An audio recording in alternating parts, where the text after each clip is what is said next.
So good morning again. Welcome to the ePLANET Stakeholder Forum number 12, which is also our last one. I'm Nadège Segel, Project Officer at Fedaren and taking care of the replication and networking tasks in the ePLANET project. Many thanks for joining us today. We will learn more about the best practices and solutions we collected throughout the project. So let me first introduce the context of today's event by presenting the ePLANET project objectives and the stakeholder forums formats.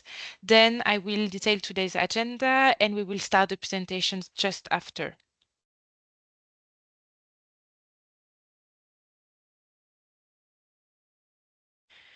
So ePLANET project has 4 main objectives, which are to create a transparent and coherent harmonized information sharing platform and a database of energy transition plans, which includes best practices and indicators of energy transition measures. In addition to the creation of the platform, our aim is also to develop a collaborative framework for the development and updating of energy transition plans and to consolidate and institutionalize a network including multi-level stakeholders.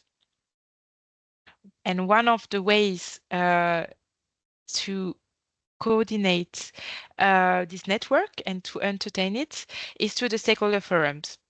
So there are a series of online meetings aiming to share the early results of the project with the potential users or beneficiaries. And so far we organized 12 forums, including today's one, on a variety of topics, such as data display and dissemination, governance concepts, energy savings, energy communities, and so on.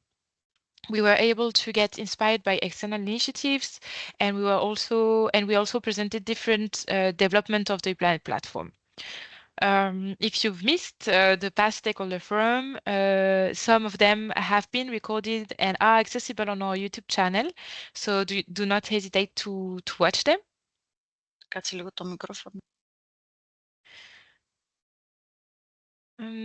So when it comes to today's agenda, one of the output of the ePLANET project is our repository of best practices, which is available on our website. It is structured following 4 main scopes, so governance practices and solutions, technical solutions, financial solutions, and capacity building and trainings. And for our last stakeholder forum, we wanted to give you an overview of what you can find in this repository by presenting best practices from the different scopes. After a short introduction and a showcase of the repository on our website, done by Olga Baratina from Lima, we will then start with governance practices and solutions with a presentation by Debbie Wilstangs from Southeast Energy Agency that will present the community power of homes and businesses in Ireland. Then, as technical solution, we will explore SLIN region's energy management practice with a presentation by Thomas Perutka from EASC. Afterwards, among the capacity building and trainings best practice, but also related to the financial solutions, we chose to present the very successful capacity building program of Prospect Plus, and this presentation will be done by Diana Planskova from Fedaren.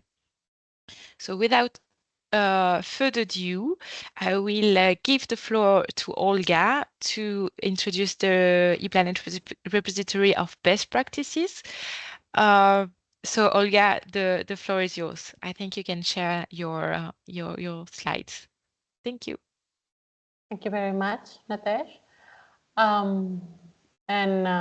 Okay, I'm going to share a short presentation, and as Nadège said, to explain, to present the, can you see my?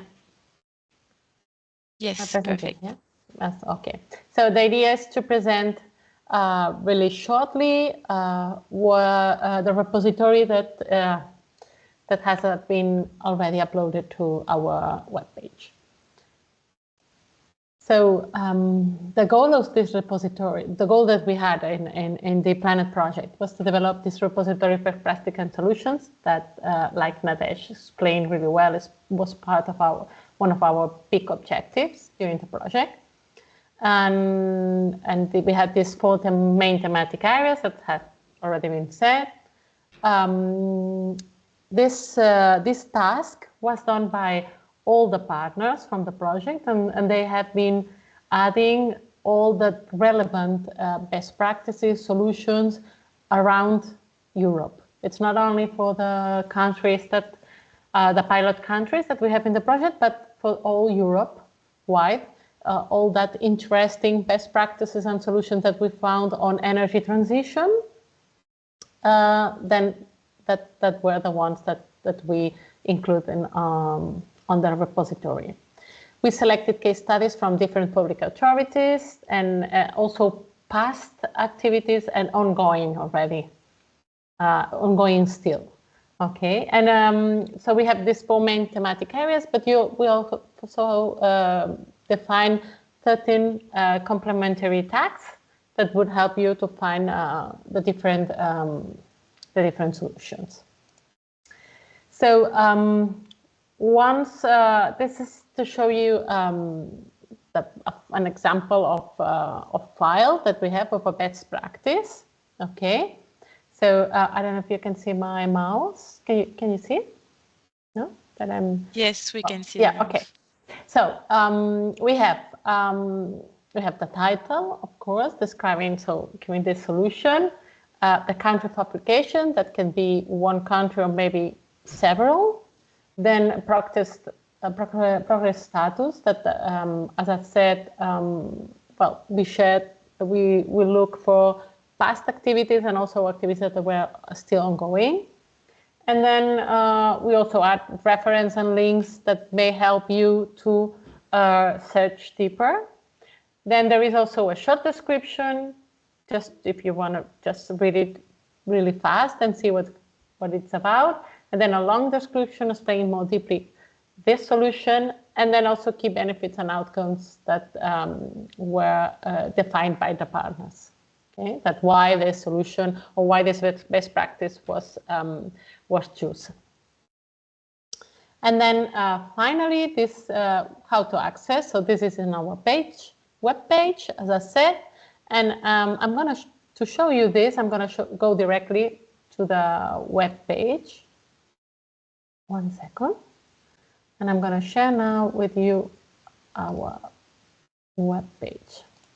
So can you see that we changed now? We have now the web page ePLANET project.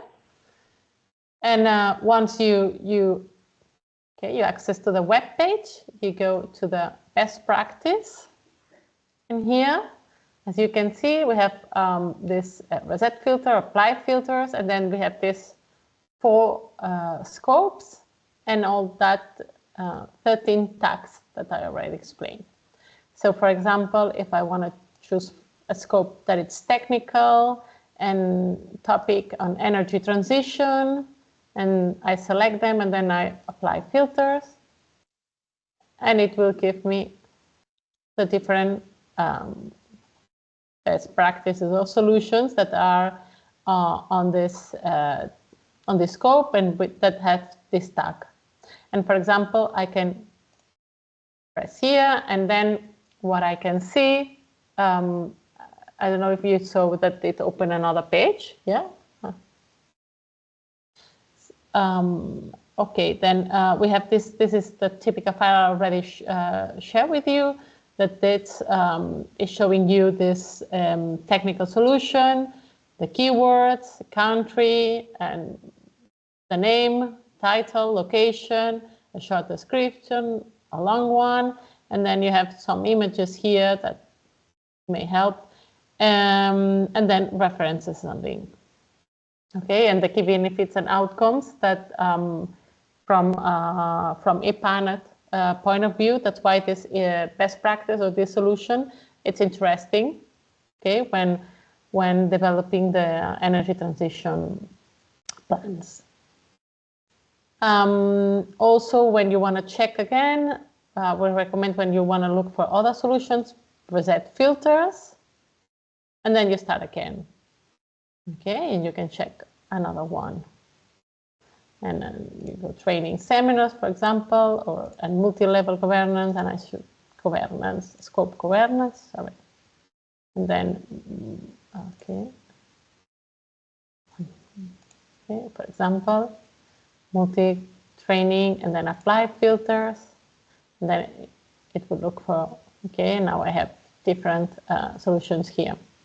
At the end, I didn't say that we have 81 best practices and solutions in this repository, and now they are available here in our web page. But by September, they will be also uploaded as a PDF document, all of them on Zenodo. That's where we upload all our deliverables that are public. Okay, so I think that would be all. I don't know. Yeah, it's a presentation of really short. Thank you, Olga. I don't know if anyone has questions regarding the repository. I was going to ask about the number of best practice, but you Yes. just said it, Yeah. so that's perfect. Then I think we can move on to the first presentation of what you can find on this repository with the first best practice, which is part of the scope governance practices and solution. So I would leave the floor to Dewi. So Dewi, if you want to share your screen. Yeah, thank you, Najis. I just share my screen now.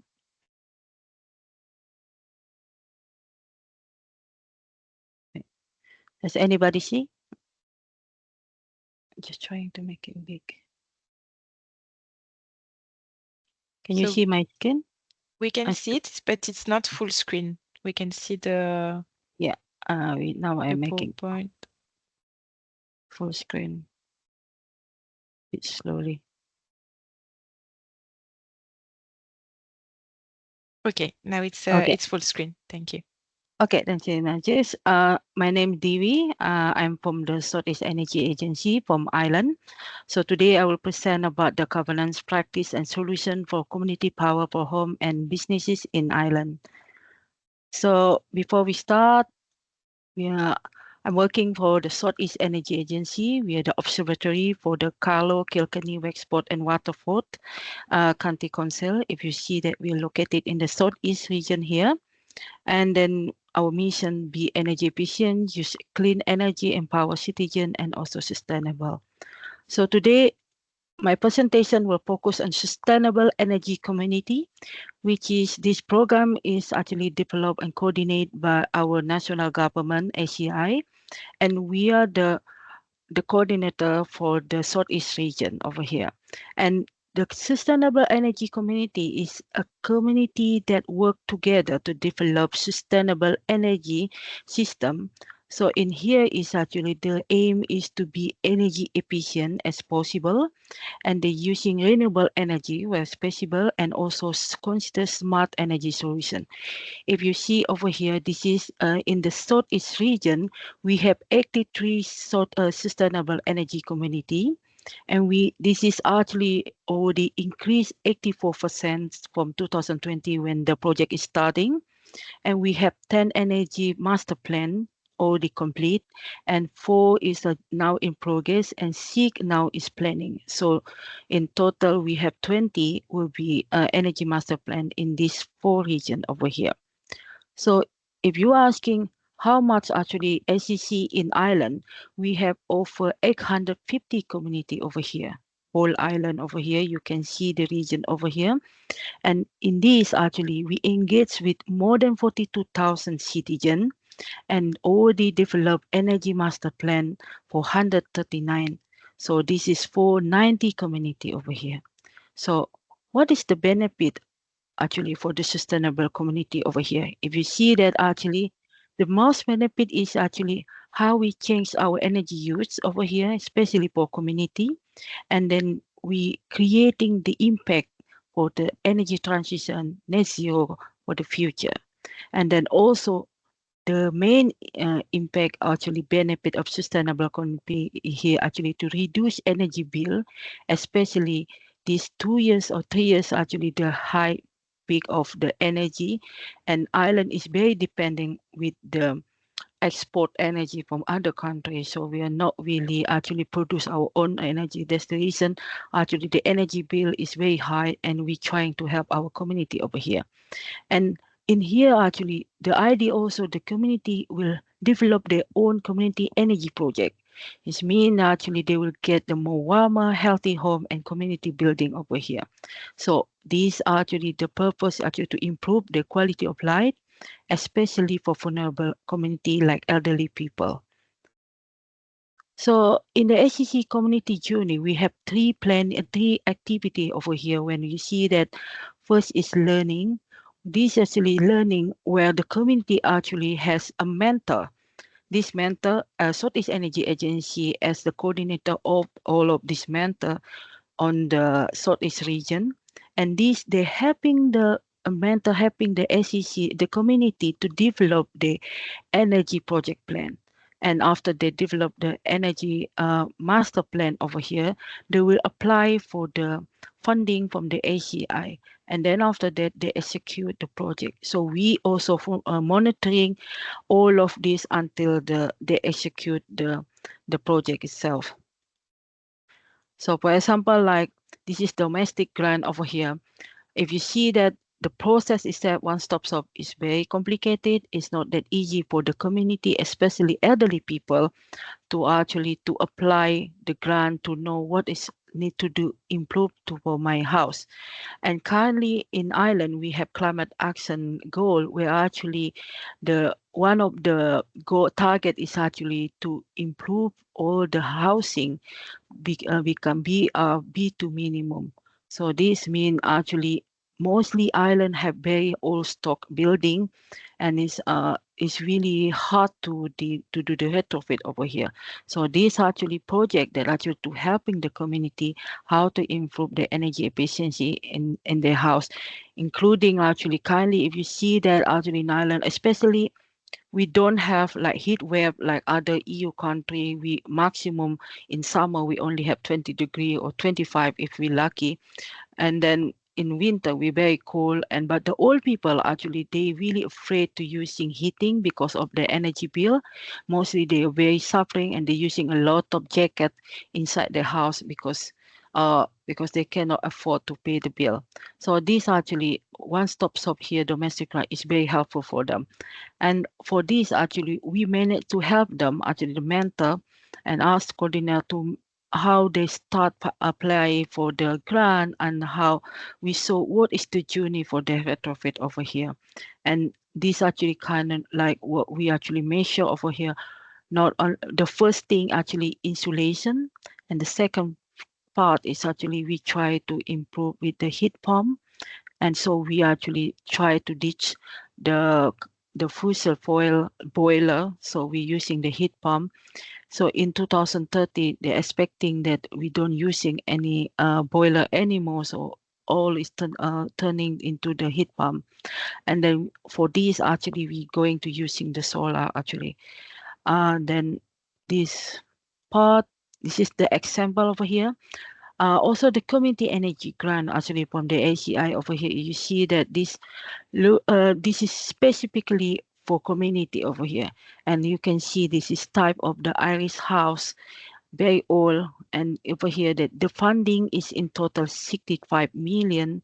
And currently we already have 295 resident building already improved into the B2 rating.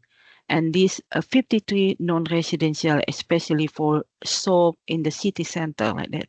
So this we also encourage a smaller project, which is like the grant about 50K to the large project between 1 million or 2 million. Mostly this is actually 1 million, 2 million is for the community building. And over here that we also we trying to community oriented with a cross-sectoral approach over here and available all the years for the funding. So this is the example of the community case over here where they actually received the funding, the Cooley SAC and Grand Housing Association. So we working together with the Housing Association, and this for the elderly people. So we have many housing association for many vulnerable people. So we working together over here, and they apply for the SEC funding over here. And then we working on this for the insulation, but also we for the air source heat pump and the solar PP. If you see that in the top, we install also the solar PP over here. So the from the beginning of the house condition is very old, with the BR rating is BD2, and then now it's increased, it become A3, so or A2. So you see that this is really progressing, and then the grant itself is actually around 20,000 for each house. So this also we trying to not only in technical, but we also give them the training awareness where actually why they need to changing the boiler, oil gas boiler to the heat pump, because it's not that easy to convince, especially old people, that they need to change to the heat pump. And then that's actually the work of complete for 12 weeks. So this is actually very progressing.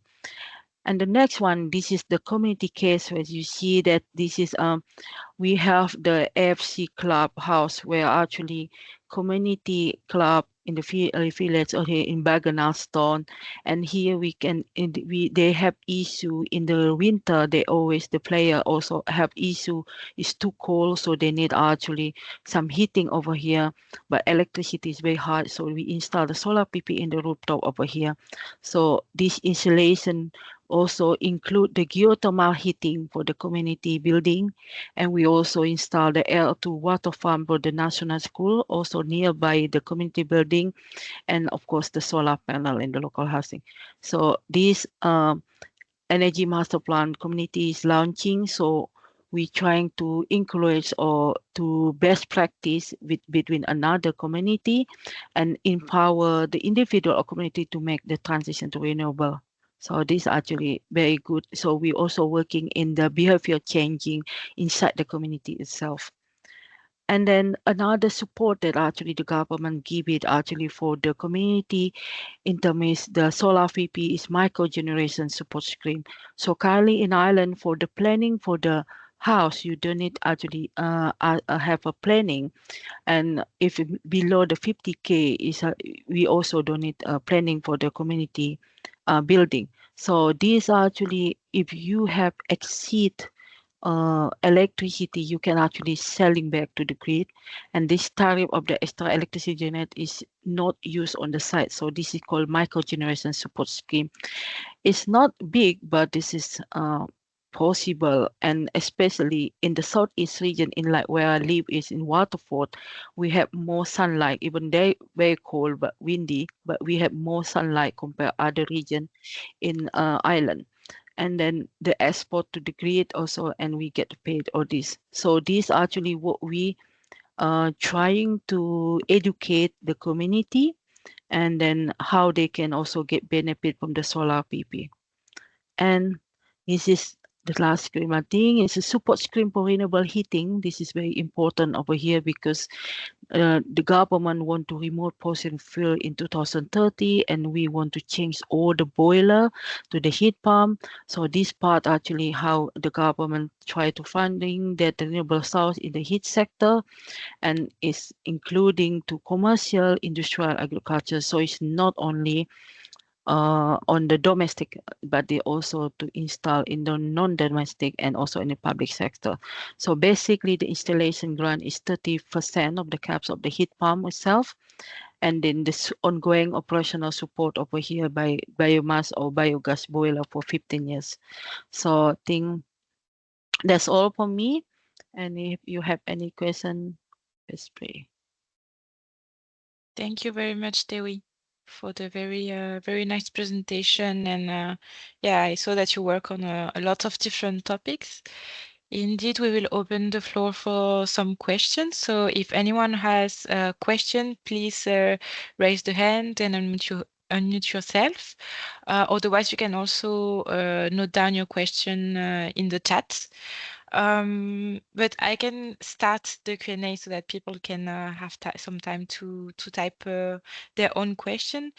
I wanted to ask you, when it comes to the citizens, how does it work? Is it them that come to you with some requests, or is it you that reach out to them to explain what kind of services you can offer them? Like, how does it work? Because you also have some education activities. Do you have specific campaigns or things like that? How do you reach out to the citizens? Okay, thank you, Nadesh, for your interesting question. So we have a mentor actually to bridge us between us and then the citizen itself. So the mentor, the SEC mentor, is this two-way working over here. Either like they reach them first, and after that the citizen reach them after they hear the news. For example, if the community is never heard about the community funding, they don't know anything. So the mentor who assigned in that region will contact them, assign like have some community meeting, and then explain to them what is the benefit of this SEC funding, something like that, and then what they can offer for the to help them to apply for the climate action or for the energy project. So then the community come to the mentor and say, look, we have this idea, and also, for example, like individual, look, I want to retrofit my house. So what should I do? So there's like a poem or something that actually to connect.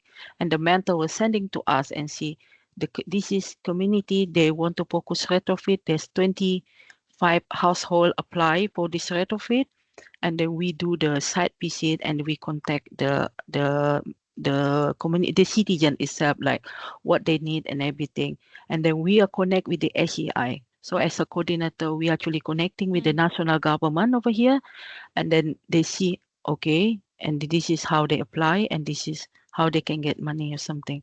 So we like intermediate also from the national government, and then the mentor itself to reaching the community over here.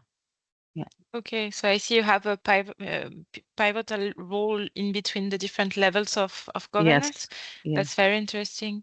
And the mentor that you mentioned, what kind of profile do they have? Are those energy experts or local organizations, or how do you choose them? Okay, so basically the mentor is individual. Is Mm. actually they have expertise, their own expertise. Not literally they need to be have technical expert. Some of them, most of them is actually have social, mostly communication, because the idea is actually we are the expert one. They are actually try communicate to the citizen. So we need somebody or people who actually inside the citizen itself, who actually engaging them to they already active on the community activity. So usually we open application and we sending to the community who want to be SCC mentor, and then they apply to us, and then we and SCI will be do some selection or who become the coordinator or the mentor for this Kilkenny or Waterford, something like that. So they actually have one mentor, and that's by selection. So every year we have some open call for the SEC mentor, something like that. Okay. I don't know if there's any question from the audience. I don't see any in the chat.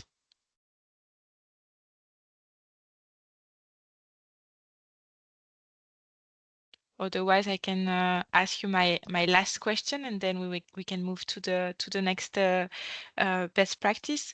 I wanted to know what's your definition of communities. Like, what are the limits? Because not everyone has the same one. Do you include citizens, also businesses, also administration, and does it has to be very local? Or until what scale can you call it a community? Okay, thank you so much. So we have very small community, and this what we call it community is mostly citizen. It's not businesses, not SME or something. So literally, actually, the scope is a village. So one Okay. village, one community. So we are not like, so if one town, they can have 10 community or 7 community. It means 7 village inside the town. So that's actually our scope. Yeah, but island have less population.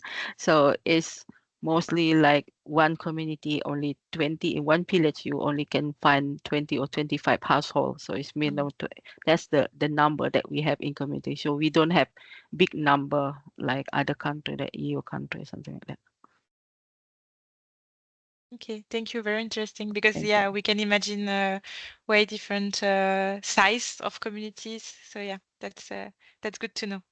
Thank you very much, Dewi. Thank you. I think now we can move to the next topic. So the technical solution, the energy management for institutions established in the Zlin region. So Thomas, I would give you the floor for your presentation. Hello, welcome all. I'll start with sharing my screen. So, is it okay? Can you see the full screen presentation now? Yes, now it's full screen. Thank you. Perfect. So, my presentation is about one of the best practices within the ePLANET platform, and it is about our energy management. And I might call this presentation a short or brief history of the energy management in the Zlin region. Sorry. Wow. So when it all started, we, as the energy agency, have been established in 2006, and early in 2007, there was a resolution of the Council of the Zlin region on introduction of energy management into all organizations belonging to the Zlin region. At that time, it was approximately 150 organization among them schools, hospitals, all people's houses, and so on. And since 2008, we started the collection of data. Nowadays, regarding the organization of the Zlin region only, we have 86 organizations because many of them were merged. For example, the schools were merged and so on. Then we have 13 social services involved, 68 education, 1 healthcare sector, and 1 culture sector, 1 from culture sector. What do? We monitor electricity consumption, gas consumption, and water consumption, and we just evaluate the data monthly. So each organization is sending data on a monthly basis. And what do we do? Firstly, when we just receive the data, we put it into the system and we try to identify the potential savings by both operational changes and investment solutions. So, as I said, we started in 2008, and in that period, we used only Microsoft Excel. So based on these, the organizations were optimizing the operational cost, including the introduction of use of intelligent elements in technology management to ensure the internal quality and the internal environment of buildings. And we used the data from the very beginning, for example, for different purposes, and not only for just identifying the energy savings, but also for joint purchases of energy, of bulk energy. And just nowadays, it's very valuable tool for creating the energy communities within the Zlin region organizations. Later on, we started to develop to update it on MS Access base. So the tool has been further developed on the basis of Microsoft Access software and external delivery of user-oriented superstructure linked to existing baseline data inventory on monthly temperatures, electricity, natural gas, and hot and cold water consumption in order to create an integral part and user-friendly energy data processing tool. Although some parts of the system were done externally, all proceedings possible to be done by core EAZK personnel staff were done internally. The result is a unique tool respecting both the needs of Energy Agency and its monitoring center, as well as the needs for flexible and user-friendly application for monitoring and evaluation of consumption of different energy carriers. We are trying to target the introduction and control of cost-free savings measures, especially in education, as well as investment in energy savings. For example, the measures are modernization of boiler rooms and control systems, insulation of buildings, and so on. In later days, approximately from 2013, municipalities started to be involved in this system.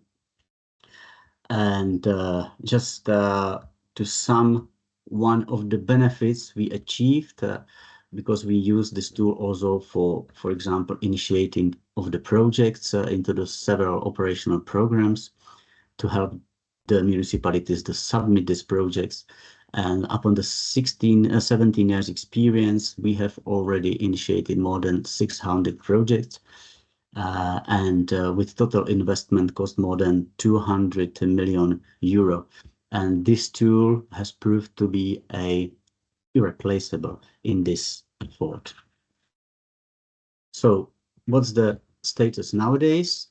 Apart or besides these 86 organizations of the Zlin region, we have involved also 61 municipalities, and altogether we have almost 400 buildings with complete history of their consumptions since the time they entered the system. So many of them from 2008 and regarding the municipalities from 2013. Or what I have been speaking until now was something that we might call a data governance tool, which is a important tool for initiating the project, administering, implementation, and so on. And within the ePLANET project, we updated this our energy management system to something that we can call a data sharing tool.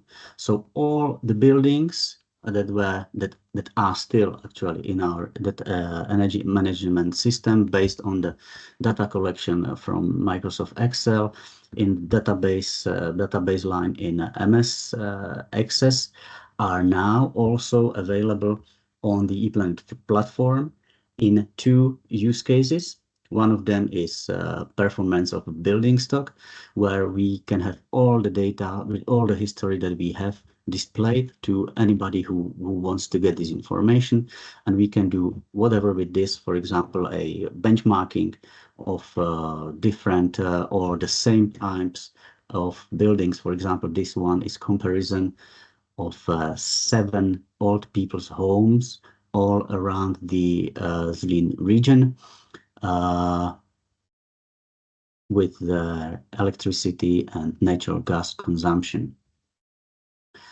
And what was actually the most beneficial part of the ePLANET project for the showcasing or for what we have developed was use case number 4, which is PV potential analysis. And actually all the buildings from use case 2 and all the buildings we administrate are included also in this PV potential analysis. So in this case, we have actually the potential for installing PV power plants on their roof determined. For that, we used 2 external sources of data that were crucial. Just in short, solar radiation maps, which are actually available publicly, and LiDAR technology, which are the data that you need to get somehow. It's normally you have to pay for that. So now we have the PV potential for almost 400 buildings that can be seen on this platform. We can calculate it for different shapes and types or inclinations of roof. And actually what we can get, I would call it a 3 steps information. So in the first step, we can get the basic information about the building's area, the LiDAR points that were used, and the coordinates. In the steps 2, we can identify the different areas on the roof. So for example, on this slide, we can see the roof, which has 6 different areas that were divided by the average height, tilt, and azimuth, and each of this area can produce a different amount of electricity when we install the solar panels there. And this in the step 3, detailed prediction of energy production. So upon the information from step 2, the tool calculates the total PV generation potential for each PV generation level area. So we have now, as I said before, 6 generation level or areas. So actually one roof has 6 several types of surfaces from the PV energy generation point of view, and each one has its potential calculated. And that is actually the most recent point where we get with our energy management that we have started to develop since 2008.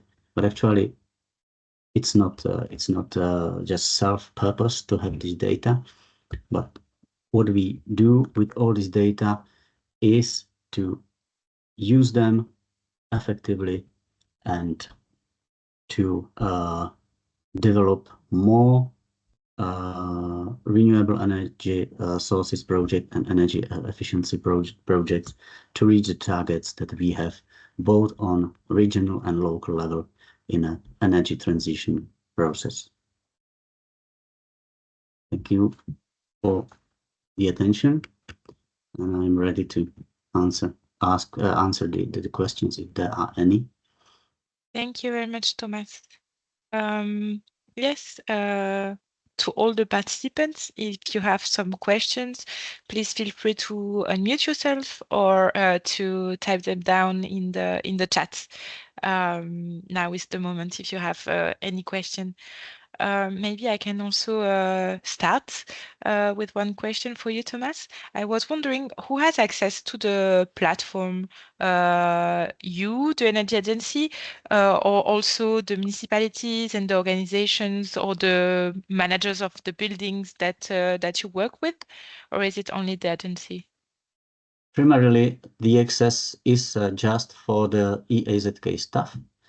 We are now 7 people working for the energy agency, and upon request, we provide data to the particular organizations and just the data that are related to the organizations. So we actually don't provide data officially or publicly from any other organization which is not the part of the process of project development and so on. So it is not, let's say, in that way that in each organization and each municipality is a person who would have the access to all the data. We just didn't want that to have it this way, because that's the important thing. The tool is a perfect thing to have, but you also have to know how to work with the data and how not to misinterpret the data. And that's actually our role to teach or to educate those managers how to work with the data and not misinterpret them, because the energy is a complicated issue at all. Yes, for sure. And I would also have another question on, but you partly already answered it. But with this data, what kind of projects will you do? Retrofitting of buildings, installing PVs? What do you foresee with the use of this data, and how to finance also those projects? Yeah, these both things are just very closely linked, because the types of projects we are now developing rely strongly on the sources from national programs that are available, actually. So actually, we are now working with the modernization fund, it is called, I think so, but I'm not sure. And they provide subsidies for PV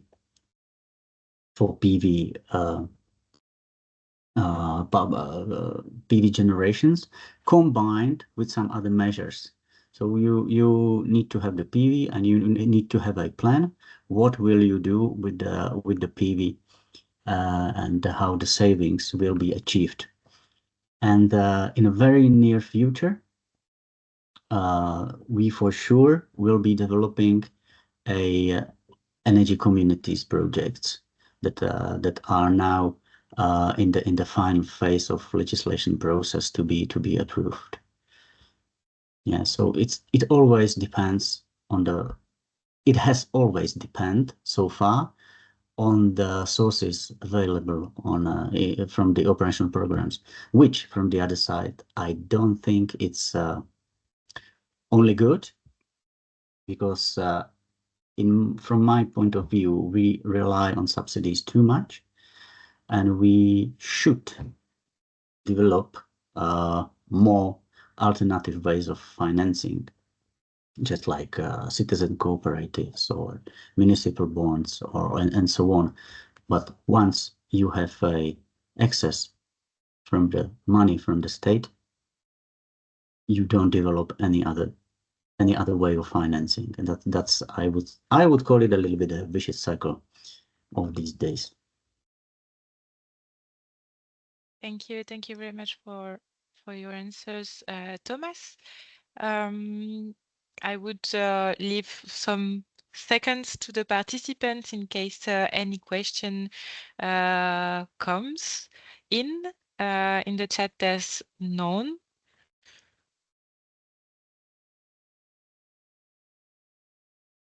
Okay, so I think you were very clear. So we don't have any question from the audience.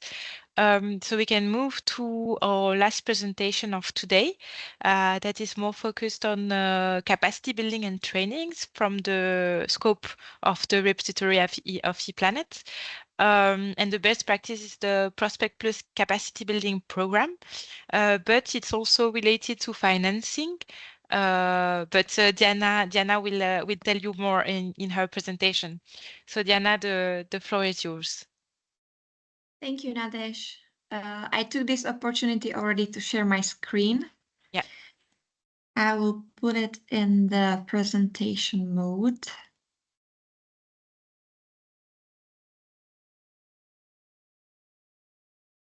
Brilliant. So I'm happy to present the capacity building program, and especially the case of the Prospect Plus, which is a Horizon 2020 project. So let's start. Why the capacity building program? So when we were creating the Prospect Plus, we really wanted to build the capacity in the public authorities for the financing implementation. We are mainly focusing on the sustainable energy action plans, and the main activities that we are doing are the peer-to-peer learning. Why we built this capacity building program, it is also because we wanted to enhance the decision making in public authorities. We wanted to support the public authorities and their energy agencies, and inspire them to learn from their peers, and also to help use synergies by linking public authorities with, for example, the policymakers, technical experts, or financing bodies. Regarding the methodology, the overall capacity building program is composed of 5 different phases. So I will be later on going deeper into the phases, but let me just give you an overview. So the first phase is the preparing of the learning materials and tools, followed by the engaging participants and forming learning groups. Then we had the phase 3, which was the actual launch of the 4 learning cycles. And phase 4 was the monitoring outcomes, followed by the last one, phase 5, which is the replicating learning outcomes. So to tell you more about the phase 1, which was the preparing of the learning materials and tools, our team we focused on 5 thematic areas. So the public buildings, private buildings, public lighting, transport, and cross-sectorial. By cross-sectorial, we mean also, for example, the climate adaptation projects, but also the mixture of the before mentioned areas. In different work packages, we focused on collecting the best practices, and based on these best practices, we created learning materials and tools. These materials and tools helped us to structure the capacity building program, but also the action plan. We also created handbooks for these 5 thematic areas, which showcase what are the best practices across Europe, what we found, how public authorities have been using certain financial instruments for financing their energy projects. Moving on the phase 2, which is the engaging of participants and forming learning groups. We opened a call for applications. So we open call for the mentors, which means the public authorities or energy agencies that already had experience in what we called innovative financing.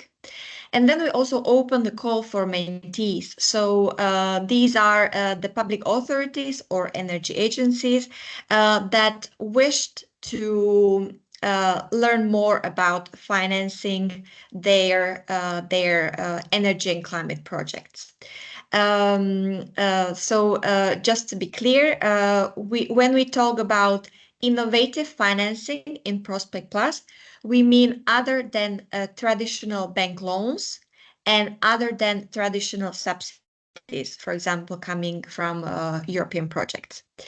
So coming back to the phase 2, after we published the call for applicants for mentors and mentees, then we had a selection period where, based on their needs, we selected the most suitable mentees, and also based on the experience of the mentors, we selected those.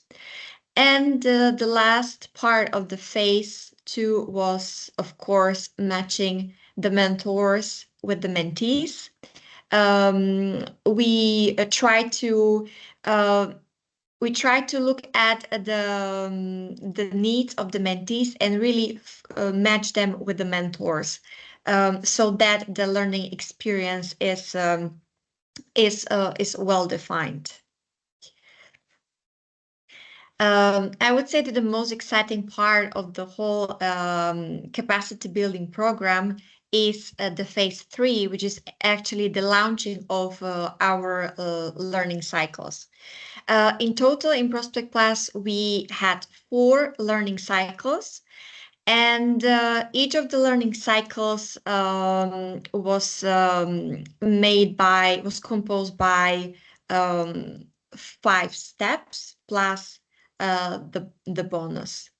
To walk you through the steps of the capacity building program in Prospect Plus, we started with step 0, which was the webinar for the mentees to understand what is the Prospect Plus about, what are the objectives, how the capacity building program will be rolled out, and also what they can expect. We also hosted webinars for the mentors to explain again how this exchange of the knowledge should be. Afterwards, after the webinars, we started the actual learning cycle together with the mentors and mentees. The step 1 was an online session where a mentor explained what is their expertise, how they financed their projects, what kind of need they needed. Was there, for example, how was the legislation in the country? Was it easy for them to implement that particular financing model? Or on the other hand, did they have to find ways how to implement the project differently than before? Afterwards, we had a step 2, which was again an online session. And in this online session, the floor was given to the mentees. So the mentees presented themselves. They also presented what are their learning objectives, what they would like to get out of the Prospect Plus. And also, of course, what their projects are about. Projects that are either the project ideas, or the actual, let's say, the start of the implementation of the project.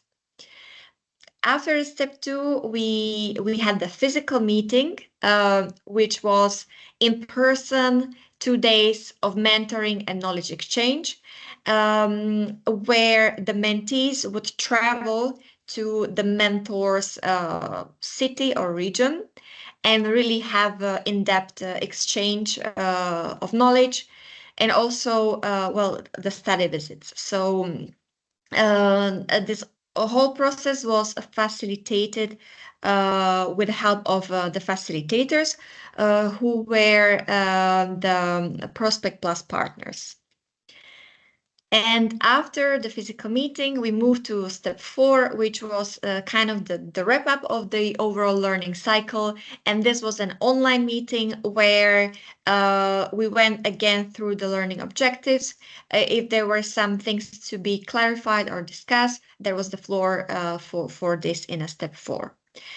And as part of the capacity building program, we also proposed the bonus, which was the masterclass in Brussels, where we invited the financial bodies. For example, we had representatives from European Investment Bank. Also, we had some project officers from SINA joining us to kind of give an overview of what are the financial opportunities out there for the public authorities. Moving on next, regarding the learning methods in the capacity building program, we focused on mainly the study visits, which was a composition 1 mentor and up to 5 mentees. Or we also had peer mentoring, 1 mentor and 1 mentee. And in this case, based on an agreement, it could have been either the mentee traveling to mentor or the vice versa. The last method that we implemented was the local mentoring, which means that there was this was done in a local language. For example, we had the learning groups that were held in Italian, so really locally Italian municipalities got together. But we had this, for example, also for Czech Republic and Bosnia Herzegovina and some other countries as well. Last two phases of the Prospect Plus capacity building program were the monitoring and the replication.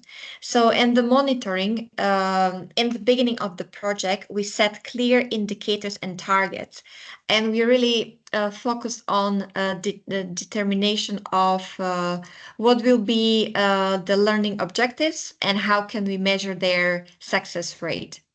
Throughout the whole four learning cycles, we had a continuous monitoring, which means after each of the cycles, we really went through the overall process. We looked at how many participants finalized the cycle, if there was a fallout, what were the reasons for that.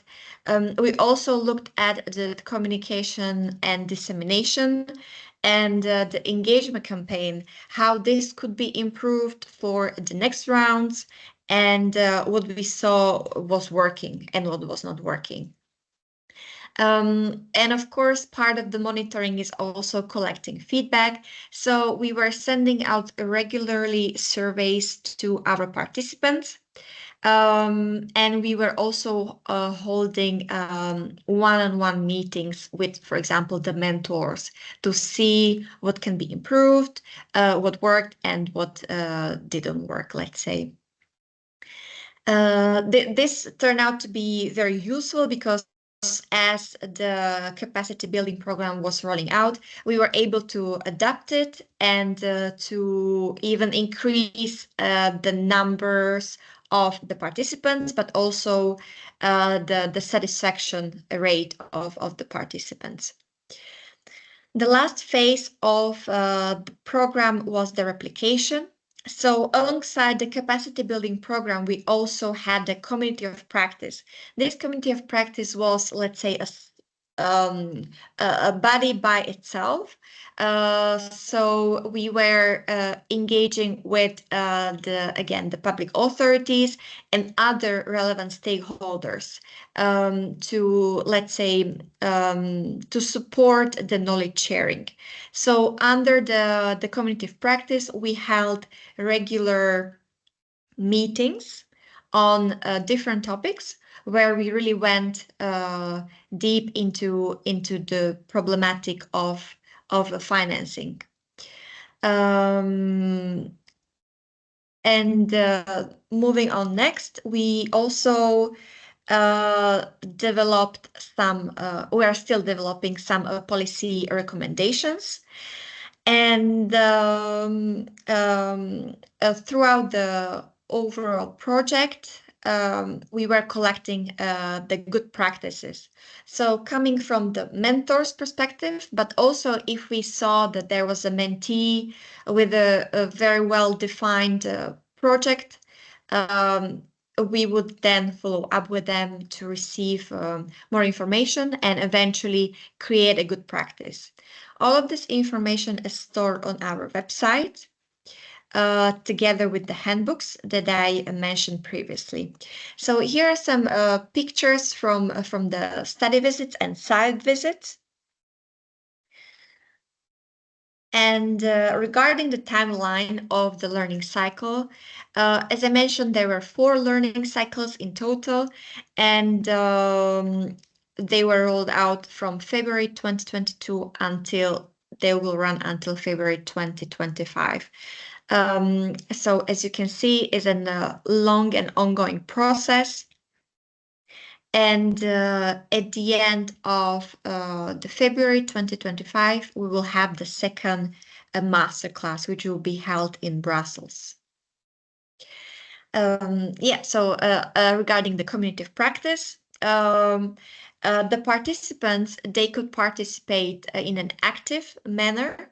So really be part of the discussion, share their experience, and provide directly the input for the policy feedback. They could have been also an observer, which means mainly the participation in the webinars and receiving more information on what was going on in the Prospect Plus. Or they could have chosen the path to become an expert, which meant that they were really way more involved in the Prospect Plus, and they were providing the expert input on the innovative financing.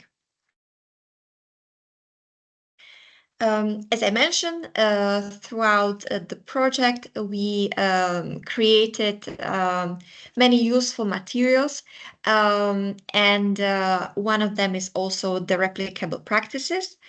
We divided them into the promising practices, which means that the projects were not yet implemented, but they were already in the planning phase. Then another type of the practice was the good practice, which means that really it was implemented, the project was implemented with innovative financing solutions. And the focus was mainly on the energy efficiency or the climate adaptation. And the last type of the replicable practice was the innovative practice, which was something really original, some kind of special activity, either in the sector or a specific kind of financing.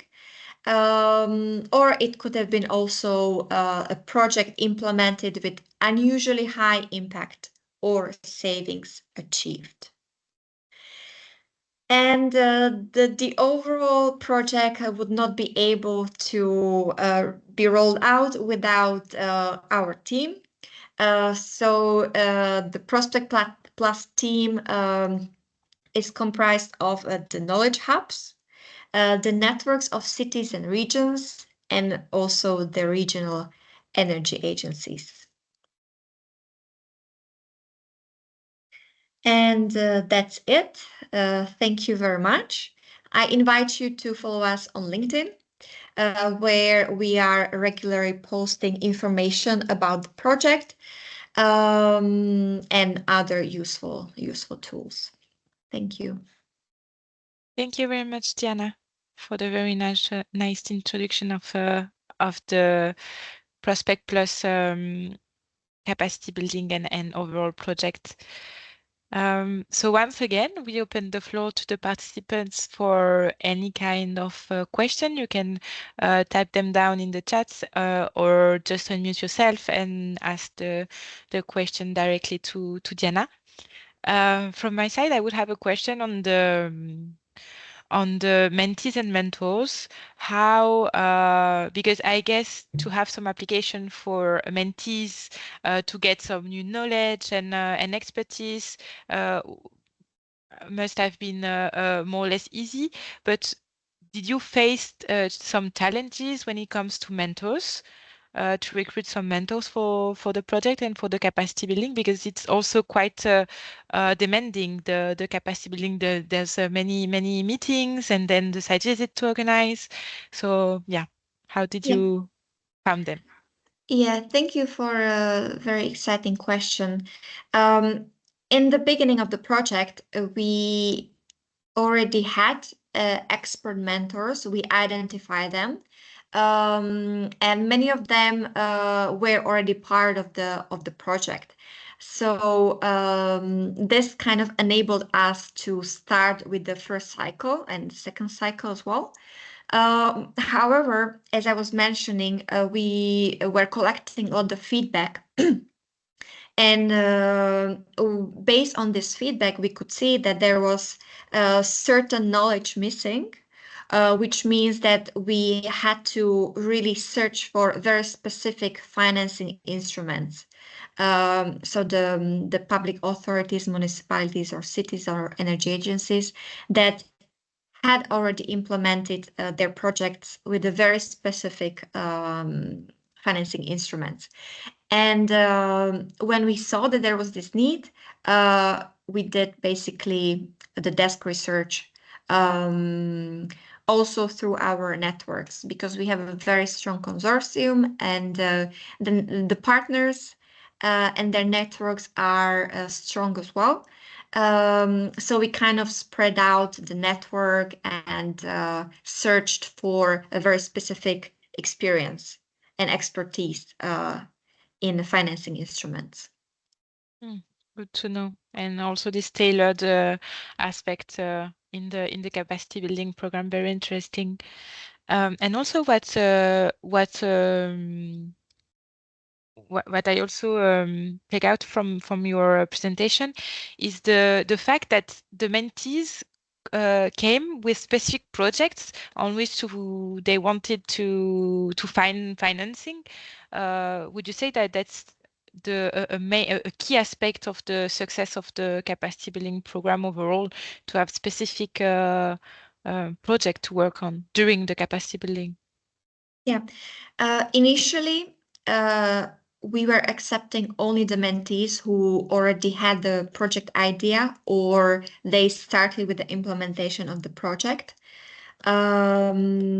However, we found out that many of the applications that we received, they didn't have anything specific in mind. They were really in the beginning of the process. They wanted to do something in their region, but they didn't know what exactly. And this is why we again adapted our selection criteria, and we started to accept also those mentees who didn't have a very specific project in mind. To answer the second part of your question, I would say that what contributed to the success rate wasn't necessarily the projects themselves, but more the exchange of knowledge. We could see that it was not only one way exchange of knowledge. So let's say mentor giving sharing their experience with the mentees, but it was overall sharing the knowledge also among the mentees, and from the mentees to the mentor. So I would say that the most beautiful part of the capacity building is the actual meetup, is the study visit, where different public authorities can meet and discuss the topics. This is one of the kind, and it's really really one of the best ways how to roll out the capacity building. Yes, it's also one of the feedback we have from the ePLANET site visit also, that people need to meet and to exchange. It's easier in person, and a lot of knowledge exchange happened in site visits. So thank you very much, Diana. Thank you. There's no question from the chat, but I will give a bit of time if anyone wants to mute.